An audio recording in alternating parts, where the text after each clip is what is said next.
بسم اللہ الرحمن الرحیم۔ السلام علیکم، میں ہوں محمد عثمان اور آپ دیکھ رہے ہیں پروگرام حرفراز اور مقبول جان کے ساتھ۔ ناظرین، بالآخر افغانستان میں طالبان نے اپنی عبوری حکومت کا اعلان کر دیا ہے۔ کتنی بڑی پیش رفت ہے اور آنے والے جو مہینوں میں نئی حکومت کے خد و خال کیا ہوں گے، کس طریقے سے وسیع البنیاد حکومت قائم ہوگی اور سسٹم کیا ہوگا، یہ ہے آج کا ہمارا پہلا موضوع۔ اور پروگرام کے اندر ذکر کریں گے گزشتہ روز آرمی چیف کی یوم دفاع اور شہداء کے موقع پر کی گئی تقریر کی اہم نکات کیا اٹھائے، اس پر کریں گے بات، اور ذکر ہوگا پروگرام کے اندر 7 ستمبر دوسری آئینی ترمیم کیا تھی، اس کے کیا اثرات ہوئے اور کتنی بڑی یہ کامیابی تھی، اس پر ہوگی بات۔ لیکن بڑھتے ہیں اپنے پہلے موضوع کی جانب۔ اور یہ صاحب جو نام سامنے آیا ہے ملا حسن آخوند، کہا یہ جا رہا تھا کہ ملا عبدالغنی برادر جو ہیں وہ صدر ہوں گے، اور اس سے پہلے جو امیر المومنین ہیں ملا ہبت اللہ صاحب، یہ جو ہوں گے وہ اوورآل سربراہ ہوں گے حکومت کے۔ لیکن اعلان تو بالکل مختلف آیا،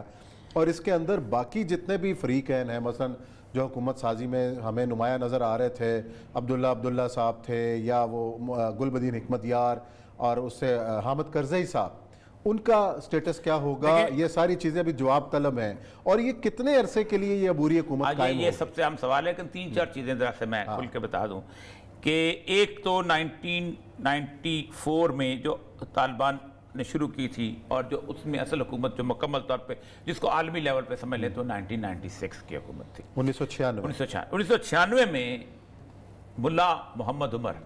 جو تھے وہ سربراہ تھے، امیر المومنین تھے۔ ٹھیک ہے۔ اس کے بعد جو دوسرا عہدہ تھا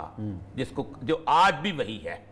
اور وہ تھا ملا محمد حسن خند کا عہدہ۔ اچھا۔ اور جو ملا محمد حسن خند تھے وہ کہتے ہیں رئیس سرپرست ریاست الوزراء، تمام وزراء کے وزیر اعظم کا جو ہوتا ہے۔ آج بھی انہوں نے یہی لکھا ہے، محترم الحاج ملا محمد حسن خند سرپرست ریاست الوزراء۔ یہ 1996 میں لے کے 2001 11 ستمبر تک یہی اس سربراہ تھے، اسے پہ فائز تھے۔ یہ بنیادی طور پر بہت بڑے عالم دین ہیں، اور ان کی بڑی عزت ہے شورا کے اندر، اور یہ تقریباً شورا کے ہیڈ ہیں۔ اور نارملی 2 ایسے عہدے تھے کہ جن کے بارے میں یہ طے کیا ہوا تھا طالبان نے، اور آج بھی وہ طے کیا ہوا ہے کہ یہ پبلک کو اتنا زیادہ جو ہے وہ ان کی ایکسپوجر نہیں ہوگا۔ اسی لیے کوئی تصویر بھی ابھی تک سامنے نہیں آئی ہے۔ اس وقت ملا عمر کی کوئی تصویر سامنے نہیں آئی تھی۔ ملا ہبت اللہ کے بارے میں ابھی جو لوگ تصویریں کہتے ہیں وہ بھی کہتے ہیں کہ ملا ہبت اللہ کی تصویر جو ہے شاید ان کی نہیں ہے، لیکن بہت کہتے ہیں نہیں، ملا ہبت اللہ کی تو خود جاری کی انہوں نے کندھار کے لیے، نہیں وہ بعد میں جاری کی، اس لیے کہ ملا ہبت اللہ جو تھے بہت زیادہ خطیب تھے، سب کچھ تھے، دنیا کو نظر آتے تھے، لیکن ملا عمر کی شخصیت جو تھی وہ ایسی نہیں تھی۔ وہ اسی طرح یہ ملا حسن خند ان کی بھی شخصیت ایسی نہیں۔ اس کے بعد جو اہم ترین چیز لوگ ہیں وہ ہیں ملا عبدالغنی برادر، یہ ملا عمر کے ساتھیوں میں سے تھے۔ اچھا، ان کو ان کا نائب بنایا گیا ہے؟ ان کا نائب بنایا گیا، ہاں، یہ معاون ہے ریاست الوزراء۔ ٹھیک، تمام وزراء کا جناب وزیر اعظم، مطلب ایک ایسے معاون کوارڈینیشن بنا دیا کہ وزراء کی کوارڈینیشن۔ اس کی وہی بیسیکلی تو اصل میں کابل کے اندر جو لوگ ڈیل کریں گے وہ یہی ہوں گے ملا عبدالغنی خراب برادر، جہاں میری اطلاع ہے۔ لیکن کندھار میں، کیونکہ ہمیشہ طالبان نے اپنا مرکز جو ہے کندھار رکھا ہے، لیکن دنیا کے لیے انہوں نے یہ مرکز جو ہے وہ ہمیشہ کابل رکھا ہے۔ آپ کو شاید یاد ہوگا کہ جب یہاں سے پاکستانی وفود گئے تھے ملا عمر سے ملنے تو کندھار میں ملاقات کرتے تھے، اور جنرل محمود یہ بتاتے ہیں کہ آخری دن جب ان کی ملاقات کا وقت تھا تو انہوں نے مجھے کہا کہ آپ جا کے کابل میں میرے ان کو وزارت کے لوگوں کو قائل کرو، لیکن جو وہ روانہ ہونے لگے تو امریکہ نے حملہ کر دیا تھا۔ تو کابل بالکل اور طرح کی صورتحال ہے، وہ ورلڈلی وائز صورتحال ہے، اس کے اندر دیکھ۔ اس کے بعد تیسرا نام مولانا محمد عمر کے صاحبزادے کا ہے، مولانا محمد یعقوب جو ہے، مولانا محمد یعقوب وہ جو ہے۔ اور چوتھا نام جو ہے وہ بھی ملا عمر کے ایک چوتھے ساتھی، وہ مولانا جلال الدین حقانی کے بیٹے سراج الدین حقانی کا، یہ وہ حقانی نیٹ ورک جس کو کہا جاتا ہے، جس کو امریکہ نے حقانی نیٹ ورک کہا تھا۔ اور وہ کہا اصل میں مطلب یہ ہے کہ جلال الدین حقانی صاحب جو ہیں وہ خود بذات خود بہت مضبوط قسم کے لوگوں میں سے، اور پشتون ایریا کے اندر خاص طور پہ یہ پکتیا گردیز ان سارے علاقوں کے اندر یہ۔ اس کے بعد جو ہیں وہ لوگ جو ہیں یہ مولانا شیخ مولی نور اللہ منیر سرپرست وزارت معارف، ملا خیر اللہ خیر خواہ۔ اچھا، یہ ان کے بارے میں میرا اندازہ تھا کہ یہ شاید اوپر جائیں گے، مولانا خیر اللہ خیر، لیکن چونکہ یہ لوگ جو ہیں بہت عرصے سے افغانستان کے اس جہاز سے دور، یہ گوانتانامو بے میں رہے ہیں، مولانا خیر اللہ خیر خواہ جو ہیں یہ تو میں اندازہ تھا کہ شاید یہ، لیکن اور یہ سب جو فیسز دنیا کے سامنے آئے عباس تانکزئی صاحب تھے وہ غائب رہے، طیب آغا کا نام اس میں نہیں ہے، سہیل شہین صاحب کا اس میں نام نہیں ہے، تو یہ بالکل انٹائرلی ڈیفرنٹ لوگ آ کے حکومت میں میرا بیٹھے خیال ہیں۔ ہے کہ یہ جو پولیٹیکل فیسز جو سامنے رہے میرا خیال ہے ہیں یہ پولیٹیکل فیسز، دیکھیں ایک بات وہ بڑی اہم ترین وہ سمجھتے ہیں طالبان، یہ سمجھتے ہیں کہ بنیادی طور پر ان کے نزدیک شخصیت کوئی اہم نہیں ہوتی، نہ شخصیت فیصلہ کرنے کے قابل ہوتی ہے کوئی وزیر بھی، صحیح ہے، اور مولا عمر کے زمانے میں بھی یہی تھا، کسی وزیر کو خواہ وہ مولانا وکیل متوکل تھے یا کوئی اور تھے، انہوں نے بڑی خاص طور پہ اس چیز کو پختہ ہے۔ وہ کہتے یہ ہیں کہ ہر ایک بندہ جو ذرا سا بولنے لگتا تھا اس کے بارے میں ایک خبر چلنی شروع ہوتی، اس کا اپنا ایک گروپ بن گیا، اچھا، اور وہ ایک گروہ بنانے، مطلب مولانا عبدالوکیل متوکل کے بارے میں آپ کو یاد ہوگا کہ کئی دفعہ یہ خبر چلی تھی کہ ان کو جیل سے نکالا گیا ہے، ان کی ربانی کے ساتھ نیگوسیشن ہو رہی ہے، فلانے کے ساتھ ہو رہی ہے، اور وہ ساری رگانے کا کرزئی کے ساتھ ہو رہی ہے، اور وہ انقریب جو ہیں وہ جرمنی والی کانفرنس میں جانے والے ہیں، اور وہ ایک نرم گوشہ ہے، اور حالانکہ وہ نرم گوشہ تھے لیکن نرم گوشہ اتنے ہی تھے جتنے وہ خود گفتگو کرتے تھے، فیصلہ جو تھا وہ امیر المومنین۔ اچھا، یہ جو پریپوگنڈا بھارت کی طرف سے کیا جا رہا تھا کہ جی حقانی نیٹ ورک اور ملا غنی برادر کے درمیان ٹھن گئی ہے اور لڑائی ہوئی ہے اور فلانا، یہ ساری چیزیں جو بھارتی میڈیا کے ذریعے سامنے آ رہی ہیں، اور جو پریپوگنڈا اور خاص طور پر پنشیر کے حوالے سے جو کچھ بھی چیزیں چل رہی ہیں کہ وہاں پہ جو مذاق کی بات ہے کہ عامر لیاقت کی پرانی تصویر لگا دی کہ یہ پاکستانی فوج کا انڈیا میں تو مطلب کہ جو میڈیا اور جو خود یہ ٹویٹ کر رہے ہیں احمد شاہ مسعود کے صاحبزادے اور وہ امراللہ صالح، جس طریقے سے پاکستان کو اس میں گھسیٹ رہے ہیں، اور کیا خوبصورت انداز سے ذبیح اللہ مجاہد نے ان کا جواب دیا ہے ان کو کہ یار یہ کیا پنشیر کے حوالے سے لگے ہوئے ہو، آؤ آ کے دیکھ لو۔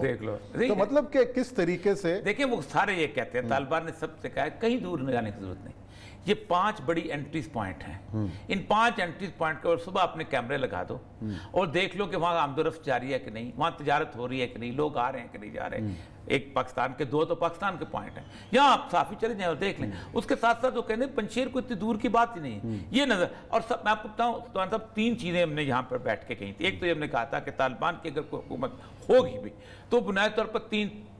چیزوں پہ قائل ہوں گے کہ وہ کسی طور پہ کسی اس پہ کمپرومائز نہیں کریں گے۔ نمبر 1 کہ وہ امیر المومنین کی جگہ کسی اور کو امیر تسلیم نہیں کریں گے، جو نیچے جتنی بھی کیبنٹ بنتی ہے جیسی بھی بنتی ہے وہ بالکل مختلف ہوگی، اس کے اپنے اختیارات ہوں گے لیکن آخری فیصلہ شورا کے پاس اور امیر۔ وہ اس طرح کی حکومت کی بھی نہیں بنانا چاہتے کہ رابری کونسل ہو، نہیں، وہ کہتے ہیں ہم نے جو شورا رکھی ہوئی ہے اسی شورا کے حساب سے ہم چلیں گے، اور وہ شورا کے حساب سے وہی معیار رکھتے ہیں کہ کس نے کتنی قربانی دی اس سارے معاملے کے اندر اور کس نہ۔ دوسری چیز جو ہے وہ میں نے کہا تھا کہ انہوں نے یہ طے کیا ہے کہ جس بندے نے بھی ان 20 سالوں کے اندر ایک دن کے لیے بھی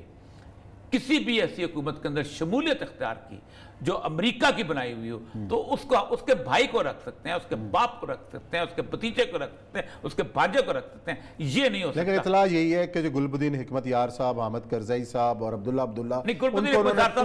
پورا پروٹوکول دے رہے ہیں کہ جس طرح سیکورٹی ابھی تک ان کو دے، ہر چیز دیں گے، وزیر پروٹوکول بھی دیں گے، سب کچھ دیں گے۔ دیکھیں گلبدین حکمت یار تو شامل نہیں ہوئے تھے، شروع دن سے شامل نہیں ہوئے تھے، ان کے ساتھ انہوں نے کوئی عہدہ قبول نہیں۔ وہ کہتے ہیں کہ ہم نے پھر 20 سال کی جنگ کیسے کی، اور تیسرا انہوں نے کہا تھا کوئی شخص اگر ہمارے ساتھ یہ کمپرومائز کرنے کو تیار نہیں ہے کہ ہم شریعت کے علاوہ کسی اور ایسے ہائیبرڈ نظام کی بھی ہم کوشش نہیں کریں گے۔ اچھا، اور یہ صاحب میرا خیال اس پہ کل ہم مزید گفتگو کریں گے کہ یہ عبوری حکومت کا سیٹ اپ کیا ہوگا اور کتنے عرصے کی ہوگا، اور میرا خیال اور جو ہے وہ تفصیلات سامنے آ جائیں گی۔ لیکن کل جو ایک تقریب ہوئی یوم دفاع اور یوم شہداء کے موقع کے اوپر، اس میں ہمارے آرمی چیف جنرل باجوہ صاحب نے بڑی اہم باتیں کی ہیں، وہ ایک ذرا جھلک سن لیتے ہیں پھر اس پہ گفتگو آگے کرنا، سنائیں ذرا۔ کسی پرتشدد رویے یا انتہا پسندی کی اب مزید کوئی گنجائش نہیں۔ طاقت کا استعمال صرف اور صرف ریاست کا اختیار ہے۔ افواج پاکستان اور قانون نافذ کرنے والے اداروں کے علاوہ کسی فرد یا گروہ کو اسلحے کی نمائش اور استعمال کی اجازت نہیں ہوگی۔ کسی شخص کو بھی یا گروہ کو علاقائیت، لسانیت، نظریے اور مذہب کی بنیاد پر ریاست کو بلیک میل کرنے کی اجازت نہیں دی جائے گی۔ بحیثیت قوم ہمیں یہ عہد کرنا ہے کہ ہم سب نے مل کر پاکستان کو قائد اعظم کی سوچ کے مطابق اعتدال پسند، پرامن اور ایک جدید اسلامی اور فلاحی ریاست بنانا ہے۔ جمہوریت میں پاکستان کی مضبوطی اور بقا ہے۔ جی، اور یہ صاحب یہ ریاست کا بیانیہ باجوہ صاحب نے پورا بیان کیا، اور ساتھ ہی انہوں نے یہ کہا کہ ملک میں جو جمہوریت کی بقا جو ہے وہی اصل ہے، آئین پر عمل درآمد ضروری ہے۔ تو یہ جو ہے طاقت کا استعمال، کہ چھوٹے چھوٹے جو گروہ پنپتے رہے اور وہ ریاست کی رٹ کو چیلنج کرتے رہے، اور یہ کتنا امپورٹنٹ ہے، اس کے اوپر کس طریقے سے ہم قابو پا سکتے ہیں؟ دیکھیں، ایک تو یہ ہے کہ آپ تقریر کریں اور پھر اس کے بعد آپ جا کے بیٹھ جائیں اور آپ پھر لڑنا شروع کر دیں، اور ایک رویہ کہ یہ لسانیت، نظریہ اور مذہب، اس کی بنیاد پہ ریاست کیوں بلیک میل ہوتی ہے اور کون بلیک میل کرتا ہے، اس کی پوری تحقیق کی جائے۔ دیکھیں، لسانیت کیوں اٹھتی ہے، اس کی وجوہات ہوتی ہیں اور ہر بندہ اس بات کو سمجھتا ہے کہ اس کی کیا وجوہات۔ نظریہ کیوں اٹھتا ہے، کون اٹھاتا ہے، کیسے اٹھاتا ہے، کس طرح اٹھاتا ہے، اس کی بھی اپنی ایک صحیح۔ اگر آپ یہ کہیں کہ پاکستان سے کمیونزم کو ختم کر دیا جائے تو ہمارے عابد حسن منٹو صاحب کو شہید کر دیا جائے یا کسی اور کو کر دیا جائے، ایسا ہو نہیں سکتا۔ ان کا نظریہ ہے، بے شک 90 سال کے آدمی ہیں، ان کا نظریہ وہ قابل احترام نظریہ ہے، سب کچھ۔ تیسری بات مذہب کی بنیاد پہ ہمیشہ باتیں اس وقت اٹھتی ہیں کہ جب مذہب کی بنیاد کو آپ چیلنج کرتے ہیں، ورنہ کوئی بھی مسجدوں سے اٹھ کے بندوق لے کے کبھی نہیں نکلتا، یا بندوق اول تو 99.9% مساجد میں بندوق ہوتی ہی نہیں پاکستان کے اندر۔ تو مذہب کے بنیاد پہ ایک ریٹیلیشن کی صورت ہے۔ تو ان تینوں چیزوں کو اگر انہوں نے یہ کہا ہے تو ریاست کو سوچنا چاہیے، اور ریاست کا مطلب جو ہوتا ہے کہ government is the organ of the state. بالکل صحیح بات۔ حکومت کا نمائندہ جو ہے وہ فوج نہیں ہے، ریاست کا نمائندہ فوج نہیں ہے، ریاست کی نمائندہ حکومت ہوتی ہے۔ پولیٹیکل سائنس کی کتابوں کے مطابق پولیٹیکل سائنس یہ کہتی ہے کہ ریاست 4 چیزوں کا مجموعہ ہے۔ نمبر 1 زمین، نمبر 2 عوام، نمبر 3 اقتدار اعلیٰ، اور نمبر 4 حکومت۔ حکومت کیا ہے؟ It is the organ of the state. حکومت کی آگے ایک آرگن ہوتا ہے جس کو ہم فوج کہتے ہیں۔ وہ فوج ظاہر بات ہے اگر لڑ رہی ہے ان سارے نظریات کے مطالعے میں، تو اس کو پہلی بات یہ ہے کہ حکومت کو سوچنا چاہیے کہ ہماری فوج اتنی قربانیاں کیوں دے رہی ہے، ہماری فوج اتنی زیادہ لڑ کیوں رہی ہے، یہ ہائبرڈ وار نام کی چیز کیا ہے، اس ہائبرڈ وار کے اوپر ہم نے ذکر کیوں نہیں کیا، اس ہائبرڈ وار کو سمجھنے کیوں نہیں کوشش کی۔ پہلی بات تو یہ ہے کہ آج طالبان نے ایک بہت خوبصورت بیان دیا، یہی بیان جو تھا یہ آج سے کچھ عرصہ پہلے ہمیں بھی دینا چاہیے تھا، اور آج ہم اس وار کے اندر آگے ہیں۔ آج مجیب الرحمان شامی صاحب نے میرے 2 کالموں میں میں ذکر کرتا ہوں، یہاں بھی کرتا رہا ہوں، اس کا ایک جگہ پہ صبح نے ذکر کیا، اور یہ خطرہ ہے جس خطرے سے